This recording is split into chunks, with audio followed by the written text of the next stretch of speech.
ශාන් සමරකෝන් දුක් ඇනිමල් වෙල්ෆෙයාර් සංවිධානයෙන් අපි අද මේ සාමකාමී පෝෂණයෙන් රජයෙන් ඉල්ලා සිටින්නේ මේ වෙන් කරලා තියෙන මිලියන 100 හරියට විධිමත් විදියට පාවිච්චි කරලා සත්ව ෂෙල්ටර් ඇනිමල් ෂෙල්ටර්ස් වලට ඒක වේදම් කරලා නාස්තියක් කරන්නේ නැතුව ඒ මුදල් වලින් සත්තුන්ව වන්ද්‍යකරණය කරලා ජල බීජිකා එන්නත් කිරීම කරලා මේ ගහන පාලනයට උදව් කරන්න කියලා අපිට මේ අද ඇවිල්ලා දිනවා ගොඩක් සත්ත්ව සංවිධාන මෙතන 10කට වෙන්න වගේ ඊට වඩා සංඛ්‍යාවක් ඉන්නවා. ඊට අමතරව සත්තුන් පිළිබඳ සතුට ආදරය කරන සත්තුන්ව මේ බලා ගන්න කට්ටියත් ඇවිල්ලා ඉන්නවා අද.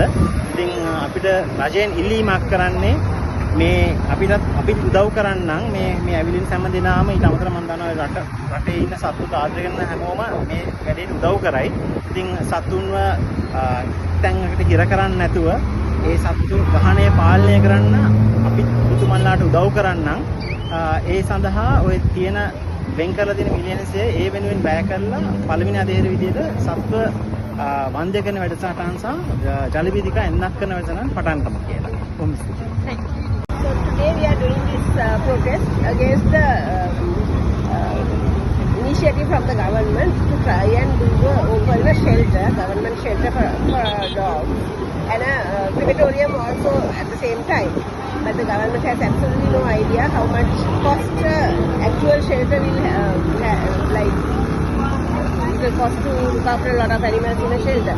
And dogs are not really animals that want to stay in a group. Like they generally stay in like small family groups, and like putting them all together brings a lot of problems, causes a lot of problems, like all the diseases that transmittable diseases, power, distemper, and other diseases. Then the fleas, ticks, and all the tick-borne diseases, plus the aggressive behavior towards each other among dogs, which they don't want to stay together.